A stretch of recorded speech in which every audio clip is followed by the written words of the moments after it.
Ada seorang sahabat bertanya kepada Rasulullah, "Wahai Rasulullah, jika syalatku tidak khusyuk, apakah diterima?" dan jawaban Rasulullah pun membuat seluruh sahabat menangis. Pada suatu hari di dalam majelis Rasulullah, seorang sahabat duduk dengan wajah penuh kegelisahan. Matanya menunduk, jemarinya saling menggenggam, seolah ada sesuatu yang berat dalam hatinya.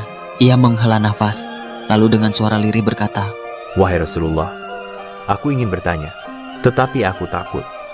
Mungkin pertanyaanku ini akan membuatku semakin malu di hadapan Allah." Rasulullah tersenyum lembut. Tatapan beliau pun penuh dengan kasih sayang.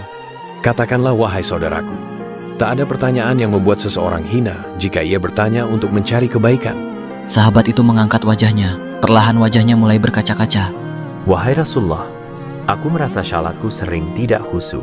Kadang aku mengingat urusan dunia, kadang pikiranku melayang entah kemana. Aku takut syalatku tidak diterima oleh Allah. Apakah dengan syalat seperti itu, aku tetap mendapatkan pahala?" Seketika suasana menjadi hening. Para sahabat yang lain menunduk merasakan kegundahan yang sama. Mereka tahu betapa beratnya pertanyaan itu. Namun yang terjadi setelahnya benar-benar tak terduga. Rasulullah tidak segera menjawab. Rasulullah menatap sahabat itu dalam-dalam. Lalu air mata mulai membasahi pipi baginda. Para sahabat pun terkejut. Mereka jarang melihat Rasulullah menangis dalam keadaan seperti ini.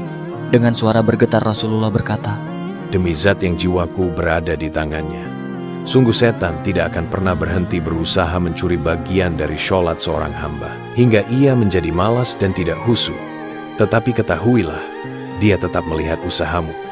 Baginda menarik nafas dalam, lalu melanjutkan, Wahai saudaraku, jika engkau meninggalkan sholat hanya karena takut tidak khusyuk, maka setan akan menang. Tetapi jika engkau tetap berusaha sholat meski dengan kehadiran pikiran yang terganggu, ketahuilah, setiap kali engkau berusaha kembali kepada Allah dalam sholatmu, saat itulah Allah menyambutmu.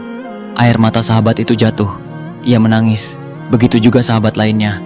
Kemudian Rasulullah berkata, Bayangkan seorang ibu yang melihat anaknya berjalan ke arahnya, tetapi anak itu sering jatuh dan tersandung. Apakah sang ibu akan marah? Tidak. Ia akan berlari menghampirinya, mengangkatnya, dan mendekapnya erat. Begitulah Allah.